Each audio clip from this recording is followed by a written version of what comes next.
for Mid-South? I mean, it's different from the cartoon characters that we would maybe see in the WWF.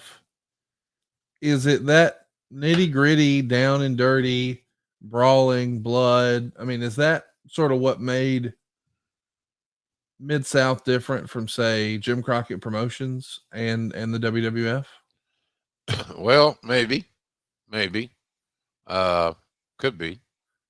The We had a style, and it was based on physicality and logic, booking that made sense, and giving the fans a conclusion, and not open-ended finishes.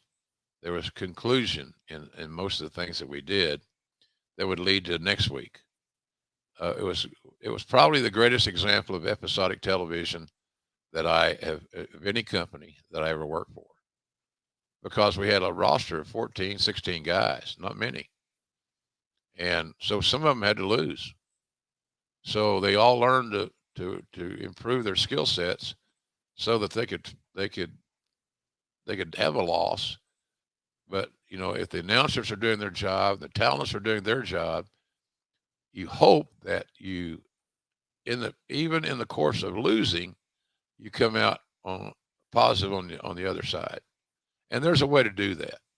There's a way to. I think last week when we had on Collision, Connie, I think Ricky Starks left the ring after losing to CM Punk in better shape than he was before the match started. Agree. So it's like the old saying, you can go over or you can get over. You sure as hell want to get over. To go over in a meaningless match that you know loses some luster, but you can lose and get over if everybody's doing their job. That's how the business was designed. Because they didn't have dusty finishes in the Thez era. Right. That was the promoters and the audience demanded a conclusion. It might make you happy. It might make you sad. If it made you sad, maybe you could hold your out hopes for a rematch and a return.